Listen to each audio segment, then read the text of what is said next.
Hello, good morning. നിങ്ങളിപ്പോൾ ഓർക്കും ഇതെന്താണ് ഫ്രാന്തീനെ പോലെ വന്നിരിക്കുന്നത്? ഇതെന്താന്ന്?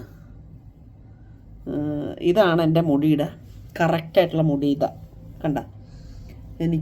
ഞാൻ അയൺ ചെയ്തിരുന്നതുകൊണ്ടാണ് നിങ്ങൾ എന്നെ മര്യാദയ്ക്ക് കാണുന്നത്. അല്ലെങ്കിൽ ഫ്രാന്തീനെ പോലെ ഇരിക്കും.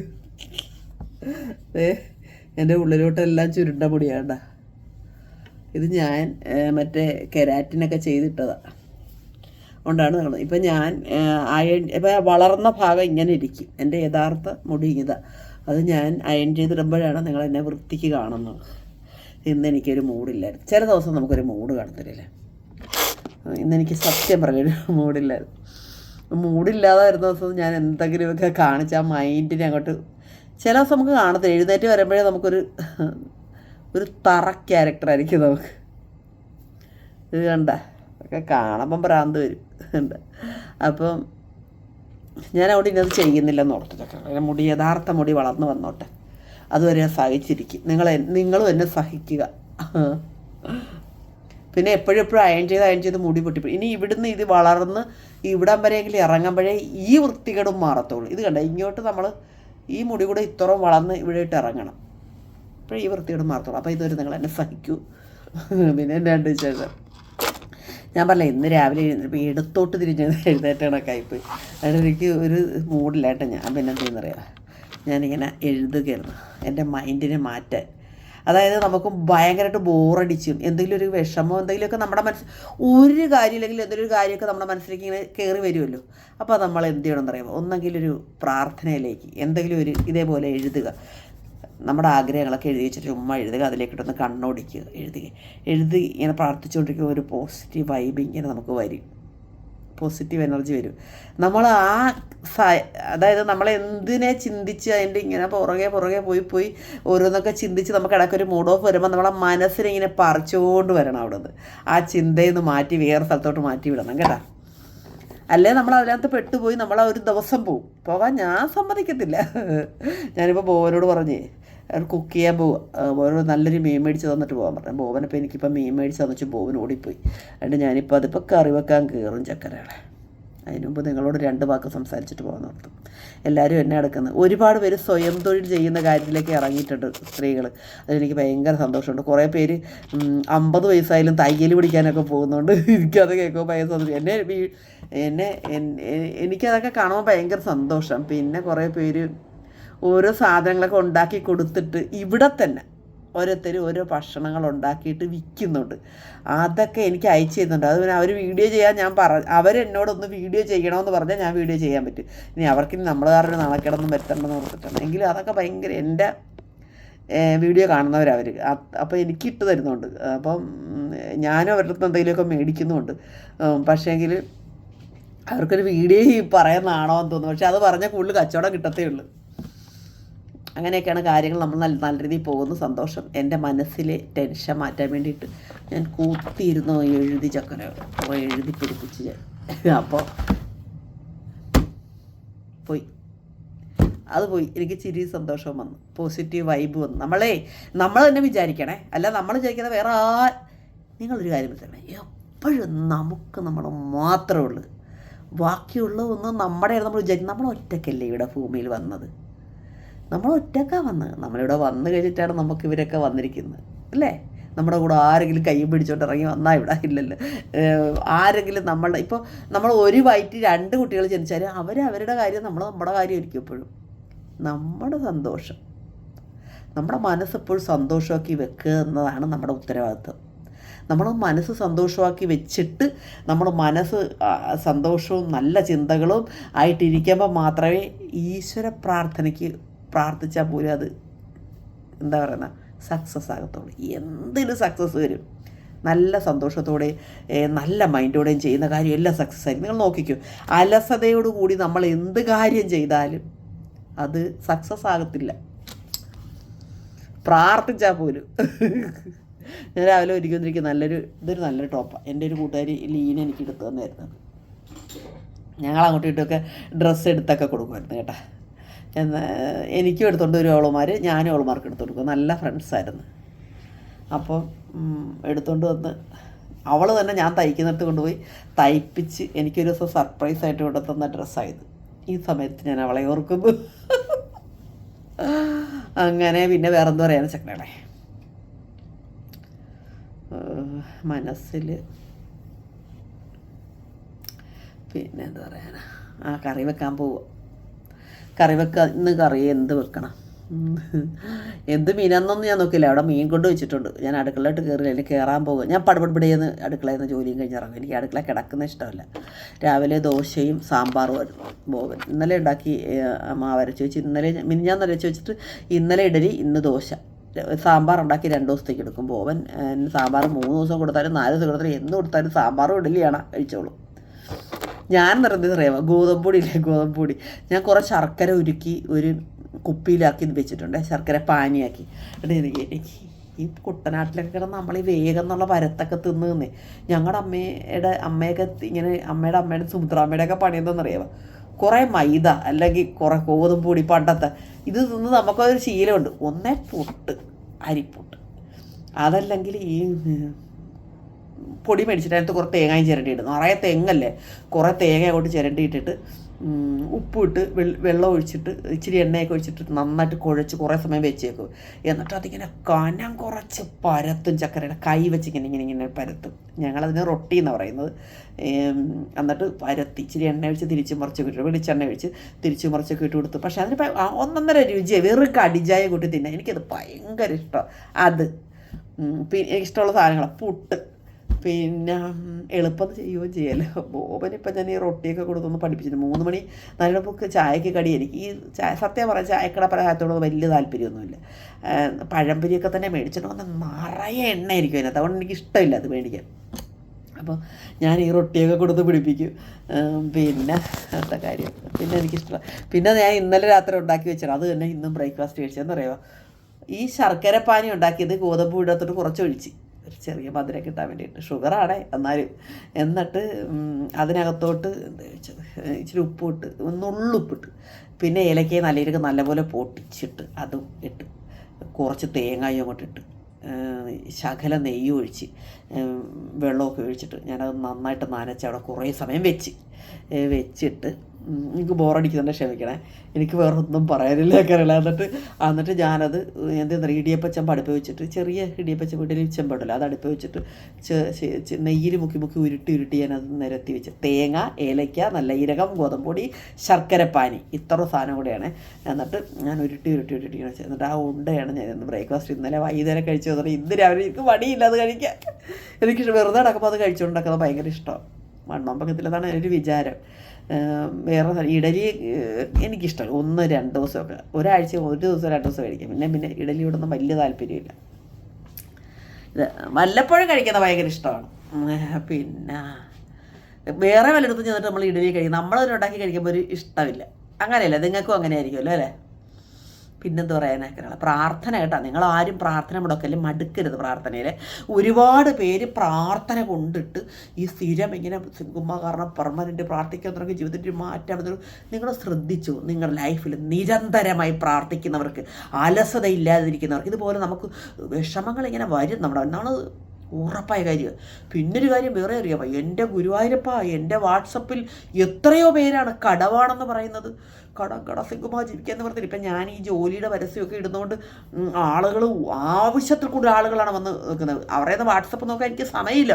ഇങ്ങനെ വന്നുകൊണ്ടിരിക്കും. ചിലർ വന്ന് കമൻറ്റ് ഇടും, നിങ്ങൾ എന്ത് ഫ്രോഡ് പരിപാടി കാണിക്കുന്നുണ്ട്. എനിക്ക് 2, 3, 4 പേർക്ക് ഓരോരുത്തർ ജോലിയുടെ ആവശ്യം എന്നോട് പറയുമ്പോഴാണ് ചക്കരകളെ ഞാൻ ഇതിനകത്തിടുന്നത്.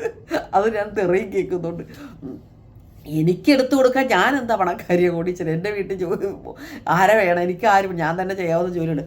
എൻ്റെ ചക്കരകളെ എന്നെ ചീത്തയും വിളിക്കുന്നുണ്ട് കമൻറ്റിനകത്ത് വന്നിട്ട്. ഞാനത് ഡിലേറ്റ് ചെയ്ത് വന്നിട്ട്, പെണ്ണുമ്പളെ നിങ്ങൾ ഞങ്ങൾക്ക് ജോലി മേടിച്ചു തരാമെന്ന് പറഞ്ഞാൽ ഞാൻ പരസ്യം ഇട്ടിട്ട് പിന്നെ എല്ലാവർക്കും മേടിച്ചു കൊടുക്കാൻ ഞാനാര്, നമ്മുടെ യൂസഫലിക്കായ അങ്ങനെ വന്നിട്ട് യൂസഫലിക്കാക്ക് പോലും നടക്കുന്നില്ല. എനിക്കൊരു ഉപകാരം ചെയ്യുന്നേ. അപ്പോൾ എനിക്കിപ്പോൾ ഇങ്ങനെ ചാനലുള്ളതുകൊണ്ട് ഇവിടെ ചിലരൊക്കെ ആവശ്യമുള്ളവർ എന്നെ വിളിച്ച് പറയും, സിംഗു ഒന്ന് ഇടുക, നമുക്കൊരാളെ ആവശ്യമുണ്ടല്ലോ, കൊടുക്കെന്ന് പറയും. ഞാൻ അങ്ങോട്ട് കൊടുക്കും. ഒരാളെ മതിയായിരിക്കും. അപ്പോൾ അവർക്ക് 100 പേരാണ് ആവശ്യക്കാർ വരുന്നത്.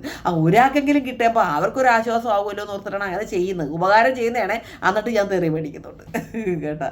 പിന്നെ എനിക്ക് പറയാനുള്ളത്, ഇന്നലെ ഒരാളേക്കോ എന്താണ്, നിങ്ങൾ ഭയങ്കര പറ്റി പറഞ്ഞ അതെന്നറിയുക. ഇവിടെ ഒരു കമ്പനിയിലേക്കൊക്കെ ആളുകൾ വേണമെന്ന് പറഞ്ഞിട്ട് ഞാനിത് സെറ്റാക്കി കൊടുക്കുന്നുണ്ടല്ലോ, അത് ചെയ്യില്ലത് എനിക്ക് ഞാൻ പറഞ്ഞൊന്നും അവരെടുക്കത്തില്ല. അവർക്ക് മെയിൽ ഐ ഡിയിൽ ഇട്ട് കൊടുത്തിട്ട് അവർ വിളിച്ച് ചോദിച്ചിട്ട് അവർക്ക് സ്യൂട്ടായവരെയാണ് അവരെടുക്കുന്നത്. അപ്പോൾ ആളെ എടുക്കുന്നുണ്ട്, അത് അവർക്ക് സ്യൂട്ടായവരെ, അവർക്ക് പണി പഠിച്ചവരെ വേണം. ഇവിടെ ഒരു പയ്യനെ ഇതേപോലെ കരഞ്ഞു കൂവി ഞാനും കൂടെ പറഞ്ഞ് റെക്കമെൻഡേഷൻ എടുത്ത് ഒരു പയ്യനെ കൊണ്ടുവന്നു ഇവിടെ, കേട്ടോണം. അവൻ്റെ അമ്മ ഇവിടെ ജോലി ചെയ്യുവാണ്. അവരുടെ അമ്മയും കൂടെ എന്നെ സപ്പോർട്ട് ചെയ്ത്, നമ്മുടെ വീഡിയോ കാണുന്നത് സപ്പോർട്ട് ചെയ്ത് കരഞ്ഞു കൂവിയിട്ട് ഒരു നിവർത്തിയില്ല, വീട് പോയില്ല, അങ്ങനെ അവനിവിടെ കൊണ്ടുവന്നു. അവൻ പറയുവാണ്, ഇവിടെ വന്നു കഴിഞ്ഞ് വിസയും കൊടുത്ത് ടിക്കറ്റും കൊടുത്ത് അവരിവിടെ കൊണ്ടുവന്ന് കഴിഞ്ഞിട്ട് അവൻ പറയുവാണ്, അയ്യോ എനിക്ക് വെയിലത്ത് ഇത്ര ചൂടെടുത്ത് വയ്ക്കാൻ പറ്റില്ല, എനിക്ക് നാട്ടിൽ പോകണം, ഞാൻ അവിടെ എന്തെങ്കിലും ജോലി ചെയ്യിച്ചോളാം, പൊക്കോളാന്ന്. ശരിയാണ്, ഇവിടെ 50 ഡിഗ്രിയോളം അടുത്ത് ചൂടുണ്ട്. ഇത് കൊള്ളാഴ്ച പാടാം. ചിലപ്പോഴൊക്കെ 54 വരെ വന്നിരിക്കും. ഓരോ ദിവസവും ഓരോ കാലാവസ്ഥ, മനസ്സിലായി. എന്ത് പറഞ്ഞാലും ശരി, നമ്മുടെ നാട്ടിൽ ഇത്ര സുഖിച്ചിരുന്ന പിള്ളേർ ഇവിടെ വന്നു കഴിഞ്ഞിട്ട് പെട്ടെന്ന് ചൂട് കൊള്ളുമ്പോൾ പുറത്തുകൂടെ സാധാരണ നമുക്ക് നടക്കാം. നമ്മുടെ ഇവിടെ ഇപ്പം ഇവിടെ എ സിയിലല്ലേ ഇരിക്കുന്നത്. പുറത്തോട്ട് ഇറങ്ങിക്കഴിഞ്ഞാൽ നമുക്ക് ആ ചൂട് കൊണ്ട് നമ്മുടെ സ്കിന്നിലോട്ട് ഇങ്ങനെ ചൂട്ടിലോട്ട് ഒട്ടിച്ച് തീടാത്ത് നമ്മൾ നിൽക്കുന്ന പോലെ നമുക്ക് തോന്നും. അത്ര ചൂടുണ്ട് ഈ വെയിലത്ത്. ഇവിടെ പുറത്ത് ജോലി ചെയ്യുന്നവരും ഒരുപക്ഷെ എനിക്ക് തോന്നുന്നേ ബോബനൊന്നും ഈ ചൂടിനോട് പ്രശ്നമില്ല. ചിലവരുടെ ശരീരത്തിന് ഇത് പിടിക്കും. എൻ്റെ ഒന്നും ശരീരത്തിന് പിടിക്കത്തില്ല. എന്നെ വെയിലത്ത് നിർത്തിയാൽ ചത്തുപോകും ഞാൻ 1 മണിക്കൂർ നിർത്തിയാൽ. അപ്പോൾ ചിലർക്കിത് പിടിക്കത്തില്ല. അപ്പം പിന്നത്തെ കാര്യം ചില ആൺകുട്ടികൾ ഇച്ചിരി കഷ്ടപ്പെടാനും തയ്യാറാകണം. ഇവിടെ വന്നാൽ കഷ്ടപ്പെടണം കേട്ടോ, കഷ്ടപ്പെടാതെ ജീവിക്കാനേ പറ്റത്തില്ല. അപ്പോൾ എൻ്റെ ചക്കരകളെ എന്നിട്ട് എടുത്ത ആളില്ലേ ഓരോട് പറഞ്ഞു, നിങ്ങളുടെ വൈഫ് കാരണമാണ് ഞാൻ ഇത് എന്തുമാത്രം കാശ് മുടക്കി കൊണ്ടുവന്നപ്പോൾ ഇപ്പം അവന് വരാൻ കഴിയില്ല. കരച്ചിലും അവന് വരാൻ, അതായത് അവൻ എപ്പോഴും അവധി എടുക്കലാണെന്ന് പറഞ്ഞു. അപ്പം അത് അവർക്കൊരു ബുദ്ധിമുട്ടായില്ലേ. അപ്പം ഇവിടെ വന്നാൽ ജോലി ചെയ്ത് ജീവിക്കാൻ പറ്റത്തില്ല, നല്ലപോലെ കഷ്ടപ്പെടണം. കഷ്ടപ്പെടാൻ സന്നദ്ധയുള്ളവർ മാത്രമേ ഇവിടേക്ക് ഓടി വരാവുള്ളൂ. ഏത് രാജ്യത്ത് ചെന്നാലും കഷ്ടപ്പെടാതെ ജീവിക്കാൻ പറ്റത്തില്ല. എൻജിനീയറിംഗ് ഒക്കെ കഴിഞ്ഞെന്ന് പറഞ്ഞിട്ട് ഒരു കാര്യമൊന്നുമില്ല. എൻജിനീയർ എന്തൊക്കെ പണിയാണ് ഇവിടെ ചെയ്യുന്നതെന്നറിയാവാ. ആദ്യം നമ്മൾ അങ്ങനെ പല പണിയിലൂടെ ചെയ്ത് നമ്മൾ പിന്നെ മാതാപിതാക്കൾക്ക് ഒരു ടെൻഷനുള്ള കാര്യം കൂടെ പറയാം. മക്കൾ ഇച്ചിരി കഷ്ടപ്പെട്ടൊരു പണി ചെയ്ത് പറഞ്ഞാൽ അവർ അയ്യോ സിക്കുവാ രക്ഷിക്കുവാ എന്നെ, എൻ്റെ മോനോടെ കിടന്ന് പല കരച്ചിൽ. എന്താണെന്നറിയാവാ, ഇവരൊക്കെ സുഖിച്ച് നമ്മുടെ നാട്ടിൽ ജീവിച്ചുകൊണ്ടിരുന്ന പിള്ളേരാണ്. അവരിവിടെ കൊണ്ടൊന്ന് ഒരു ജീവിതത്തിൽ നമ്മൾ എവിടെയെങ്കിലും വർക്കിക്കൊണ്ടിടുമ്പോൾ അവർക്ക് വർക്ക് ചെയ്യാൻ കഴിയല. അവർ പെട്ടെന്ന് അവർക്ക് വിഷമവും പൊള്ളലും ഒക്കെ ഭയങ്കര എന്താ കഷ്ടപ്പാട് അനുഭവിക്കാതെ വന്നതുകൊണ്ടാണ്, മനസ്സിലായ. നമ്മുടെ പിള്ളേർ ഇവിടെ വന്ന് കഷ്ടപ്പെട്ടെന്ന് നിങ്ങൾ വിളിച്ചു പറയുമ്പോൾ എല്ലാവരും ഇങ്ങോട്ട് വിഷമിച്ചും വിലപിച്ചൊന്നും പോകണ്ട. അവർ അതെല്ലാം അനുഭവിച്ച് മുന്നോട്ട് വരുമ്പോൾ മാത്രമേ ജീവിതത്തിൻ്റെ വാല്യൂ അവർ മനസ്സിലാക്കത്തുള്ളൂ, മനസ്സിലായ. അങ്ങനെയുള്ള ഒരു ജീവിതത്തെ പണം നന്നായിട്ട് കൈകാര്യം ചെയ്യും, എല്ലാത്തിനോടും സ്നേഹവും ബഹുമാനവും തോന്നും. പിള്ളേർ പഠിക്കണം അതൊക്കെ. എപ്പോഴും അമൂൽ ബേബി പോലെ നമ്മൾ കൊടുക്കുന്നതും തിന്നും കുടിച്ചും നമ്മൾ കൊടുക്കുന്ന പൈസ ഉപയോഗിച്ചും നമ്മൾ കൊടുക്കുന്ന ഡ്രസ്സ് ഇട്ടും സുഖിച്ച് ജീവിച്ചാൽ മാത്രം പോരെ. ഈ ജീവിത പ്രാരാബ്ധങ്ങളെ എല്ലാം അവർ അനുഭവിച്ച് അതിനെ നേരിട്ടെങ്കിൽ മാത്രമേ അവർ ജീവിതത്തിൽ വിജയിക്കത്തുള്ളൂ. അതിന് നമ്മൾ മാതാപിതാക്കൾ ഇച്ചിരി അയഞ്ഞു കൊടുക്കണം, മനസ്സിലായ. അല്ലെങ്കിൽ ഉണ്ടല്ലോ പെൺകുട്ടികളായാലും ആൺകുട്ടികളിലും അങ്ങനെ തന്നെയാണ്, ഉറപ്പായ കാര്യമാണ്. അങ്ങനെ നമ്മൾ കുട്ടികളെ എല്ലാ ആഗ്രഹങ്ങളും സാധിച്ചു കൊടുത്ത് സുഖമായിട്ട് ഇരുത്തി കഴിയുമ്പോൾ ഇവർ പിന്നെ ജോലി ചെയ്യാൻ മടിക്കും. ഇവർക്ക് നാളെ ഒരു കുടുംബജീവിതമൊക്കെ ഉണ്ടാകണ്ടേ. അപ്പം നല്ലൊരു കുടുംബജീവിതമൊക്കെ ഉണ്ടാകണമെന്നുണ്ടെങ്കിൽ ഓരോ പെൺകുട്ടികളൊക്കെ ചോദിക്കുന്ന ചെറുക്കന്മാരുടെ അവരെല്ലാം ഇപ്പം കല്യാണം പോലും നടക്കുന്നവർ അവർ സാലറി നോക്കുവാണ്. ഒരാളുടെ സാലറി, ഒരാളുടെ വരുമാനം, ഒരാളുടെ സാമ്പത്തിക സ്ഥിതി ഒക്കെ പെൺകുട്ടികൾ നോക്കുമ്പോൾ ഞാൻ അന്തപ്പെട്ടിരിക്കും. ദൈവമേ, നമ്മളൊക്കെ വെറും ആസായി പോയല്ലോ ഒന്ന്. ഇവർക്കൊക്കെ ഇത്രയ്ക്ക് ഒരു ബുദ്ധിയുണ്ടല്ലോ എന്ന്. അപ്പം നമുക്കൊന്നും ആ ബുദ്ധിയൊന്നും ഇല്ലായിരുന്നു. എല്ലാവരോടും പറയാനുള്ള കാര്യം, മക്കൾ കിടന്ന് വിഷമിച്ച് ജോലി ചെയ്യുമ്പോൾ ചക്രാളെ നിങ്ങൾ വിഷമിച്ച് കൈകാലിട്ടൊന്നും അടിക്കണ്ട. ജോലി ചെയ്യട്ടെ, അവർ ജോലി ചെയ്ത് പഠിച്ച് കഷ്ടപ്പെട്ട് മുന്നേറി വരട്ടെ. അങ്ങനെയുള്ളവർ ജീവിതത്തിന് വില കൽപ്പിക്കത്തുള്ളൂ, എന്തിനും വില കൽപ്പിക്കത്തുള്ളൂ. അവരെല്ലാം പിൽക്കാലത്ത് നമ്മുടെയൊക്കെ ഒരു ഏജ് ആകുമ്പോൾ അവരെല്ലാം നേടി നല്ല സമാധാനപ്രിയരായിട്ടിരിക്കുന്നവരായിരിക്കും. ഇതിനകത്ത് കടക്കാർ കട പറഞ്ഞ 100,000 പേരുണ്ട്. കടം എന്ന് പറയുന്നൊരു വാക്ക് നിങ്ങൾ വായി വരുത്താതിരിക്കുക. നിങ്ങൾ ഈ പറഞ്ഞ കണക്ക് നിരന്തരമായി പ്രാർത്ഥിക്കൂ. എന്തെങ്കിലും ഒരു ജോലി കണ്ടെത്താൻ നോക്കണം. ആ ജോലിയിൽ നിങ്ങൾ ശോഭിക്കും. കാരണം നിങ്ങൾക്ക് നല്ല പ്രാർത്ഥനയെ പോസിറ്റീവായി വൈബായിട്ടിരിക്കുന്നതുകൊണ്ട് നിങ്ങൾ ആ ജോലിയിൽ ശോഭിക്കും, നിങ്ങൾ വിജയിക്കും, ഉറപ്പായ കാര്യമാണ്. അങ്ങനെ മുന്നോട്ട് പോകാൻ നോക്കുക. ആരെയും ആശ്രയിക്കാതെ നമ്മൾ സ്വന്തം പരിശ്രമത്തിൽ ജീവിക്കാൻ നോക്കുക, വരുമാനം കണ്ടെത്താൻ നോക്കുക എല്ലാവരും, കേട്ടോ. അങ്ങനെ ഓരോരോ കുഞ്ഞു അതിന് ഒരു തൊഴിലെടുക്കുന്നതിന് ഒരു വിദ്യാഭ്യാസത്തിൻ്റെ ആവശ്യമേ ഇല്ല. എന്തെങ്കിലും ഒരു തൊഴിലെടുക്കുന്നതിന് എന്തെങ്കിലും തൊഴിൽ ചെയ്ത് വരുമാനം ഉണ്ടാക്കുന്നത്. ഇവിടെ ബോബനോട് ഞാൻ പറയും, ഇവിടെയൊക്കെ ഊണൊക്കെ വിറ്റ നല്ല ഹോംലി ഫുഡൊക്കെ വിട്ടാൽ നല്ല പൈസയാണ്. എനിക്ക് പൈസ ഉണ്ടാക്കുന്ന ഭയങ്കര ഇഷ്ടമാണ്. ജോലി ചെയ്യുന്നതിൽ ഒരു മടിയില്ല. ഞാൻ പറയും ഒരു 25 ഊണെങ്കിലും നിങ്ങൾ എനിക്ക് പിടിച്ചതാ, ഞാൻ ചെയ്ത് കൊടുക്കാമെന്ന് പറയും. കാരണം വെറുതെ ഇരിക്കുമല്ലേ, നമ്മൾ വെറുതെ ഇരിക്കില്ല, നമ്മുടെ കാശ് കിട്ടത്തില്ലേ നമുക്ക് ആരോഗ്യമുള്ളപ്പോഴല്ലേ ഇതൊക്കെ ചെയ്യാൻ പറ്റത്തുള്ളൂ. ദുരഭിമാനം വെച്ചോണ്ട് ഞാൻ ബോവൻ്റെ ഭാര്യയാണ്, ഒന്നും ചെയ്യേണ്ടതെന്നുണ്ട് സുഖിച്ചിരുന്ന് കഴിഞ്ഞാലേ ഞാൻ എല്ലാത്തിനും ബോവൻ്റെ അടുത്ത് ഇരക്കണം. നമ്മൾ 10 രൂപ കൂടുതലെടുത്ത് നമ്മൾ എവിടെ ചിലവാക്കും. ചില സമയത്തൊക്കെ ഞാൻ ബോവനോട് സൂപ്പർ മാർക്കറ്റിൽ പോകുമ്പോൾ എനിക്ക് എന്തൊരു സാധനത്തെ പിടിക്കും ബോവൻ, അപ്പം അത് വേണ്ട. അത് എന്തുകൊണ്ടാണ്? അവരുടെ കാശ് ചിലവാക്കുന്നുണ്ടാണ്. ഇപ്പം അങ്ങനെ പറയുന്നില്ല, കാരണം എൻ്റെ കാശുണ്ട് എന്ന് പറയണൊക്കെ ഇപ്പം ഞാൻ നോക്കത്തുമില്ല. ബോവനോട് ഞാൻ പറയും, നമ്മളൊരു സാധനം എടുക്കാൻ പോയി ആണുങ്ങളെല്ലാം നമുക്കിഷ്ടമുള്ള സാധനം ഇനി എത്ര കാലം ഈ വണ്ടിയൊക്കെ ഓടാനാണ്? ഇപ്പം 53 വയസ്സായി, ഇനി എത്ര കാലം ഓടാനും? നമുക്ക് എത്ര കാലം ഇനി ഒരു ആഗ്രഹങ്ങളൊക്കെ ഇങ്ങനെ കാണും? എനിക്ക് തോന്നുന്നു ഒരു 60 വയസ്സ് വരെ. അതിൻ്റെ അപ്പുറത്തേക്ക് നമുക്ക് ഇങ്ങനത്തെ ആഗ്രഹങ്ങളൊന്നും കാണത്തില്ല. ഒരുങ്ങണമെന്നും നല്ല ഭക്ഷണം. ഇപ്പം തന്നെ ഭക്ഷണമൊന്നും ഇറങ്ങുന്നില്ല. കഴിച്ചതിൻ്റെ അളവൊക്കെ വളരെ വളരെ കുറഞ്ഞ്. ഞാനൊക്കെ നല്ലപോലെ ഭക്ഷണം കഴിക്കുന്നൊരു വ്യക്തിയായിരുന്നു. ഞാനിപ്പോൾ ഓർക്കും, ദൈവമേ എനിക്കിങ്ങനെ ഭക്ഷണത്തോടൊക്കെ ഉള്ള ആഗ്രഹം പോയി. ഒരുപാട് വായ്ക്ക് രുചിയുണ്ടായിരുന്നു, അതൊക്കെ നമുക്ക് നഷ്ടപ്പെട്ടുകൊണ്ടിരിക്കുന്നു. ആ രുചികൾ പോയി. വേഗം എന്ത് ഭക്ഷണം കിട്ടില്ല അതിൻ്റെ ഒരു സ്മെല്ലടിക്കുമ്പോൾ അത് കഴിക്കണം എന്നൊരു രുചി, ഒരു ടെൻഡൻസി അപ്പം തന്നെ രൂപീകരിക്കണം, അത് ഉണ്ടാക്കണം. ഇപ്പം അപ്പുറത്തെ വീട്ടിൽ എന്തെങ്കിലും നല്ല മണം കേട്ടാൽ ഞാൻ അത് ഇന്നതാണെന്ന് എനിക്ക് അപ്പം തന്നെ മനസ്സിലാവും. ഞാൻ പോയി മേടിച്ചോണ്ട് വന്ന് അത് ഉണ്ടാക്കി തിന്നിട്ടേ കിടന്നുറങ്ങത്തുള്ളൂ. അങ്ങനത്തെ കൊതിച്ചായിരുന്നു ഞാനൊക്കെ. എൻ്റെ മക്കളും അങ്ങനത്തെ കൊതിച്ചുകളാം, നല്ല മണം അടിക്കുന്ന ഒരു ബിരിയാണി ഉണ്ടാക്കുന്നതെന്ന് പറഞ്ഞാൽ ഞാൻ അപ്പം തന്നെ അത് ഉണ്ടാക്കി കൊടുക്കുമായിരുന്നു. ഞാൻ എങ്ങനെയെങ്കിലും അങ്ങനത്തെ എനിക്ക് തന്നെ കൊതി വരുമായിരുന്നു. ആ കൊതികളെല്ലാം പോയി. ഒരു ഭക്ഷണം കണ്ടാൽ ബോവനടിക്ക് നീ എന്താ ഒന്നിനോട് സത്യമായിട്ട് ഇച്ചിരി ചോറ് ഉച്ച കഴിക്കുന്നത് അതുപോലും ഓവറായി കഴിക്കുന്നത്. അപ്പം നമുക്കൊരു സമയമുണ്ട്, അത് കഴിഞ്ഞാൽ നമുക്ക് ഇന്നിനോടും ആഗ്രഹം തോന്നുന്നില്ല. ഇപ്പം ഞാനൊക്കെ ഇപ്പം ഈ ഓടുന്ന ഇത്ര സ്മാർട്ടായിട്ട് ഓടുന്നു, നമ്മൾ ഈ വണ്ടി ഓടിക്കൊണ്ടിരിക്കുകയാണ്. അപ്പോൾ ആ സമയത്തൊക്കെ ചെയ്യാൻ പറ്റാവുന്ന എല്ലാം ചെയ്തോണം കേട്ടാ. ആരും നമ്മളുടെ മനസ്സ് എത്തുന്നിടത്തേക്ക് ശരീരം എത്താത്തൊരു കാലഘട്ടത്തിലേക്ക് നമ്മളും എത്തും. അപ്പം അതിനു മുമ്പ് നമുക്ക് എന്തൊക്കെ ചെയ്യാൻ പറ്റുമോ അതെല്ലാം ചെയ്തോണം. നമുക്കൊരു മണി പവർ എപ്പോഴും മരണം വരെ ഉണ്ടായിരിക്കണം. അത് നമ്മുടെ മനസ്സിൻ്റെ വിൽ പവറാണ് ആ മണി പവർ ഉണ്ടാക്കിയെടുക്കാൻ നമുക്ക് വേണ്ടത് കേട്ടാ. ആദ്യം വേണ്ടത് പ്രാർത്ഥനയാണ്, സ്ഥിരതയുള്ള പ്രാർത്ഥന, വൈകിപ്പോയിട്ടൊന്നുമില്ല.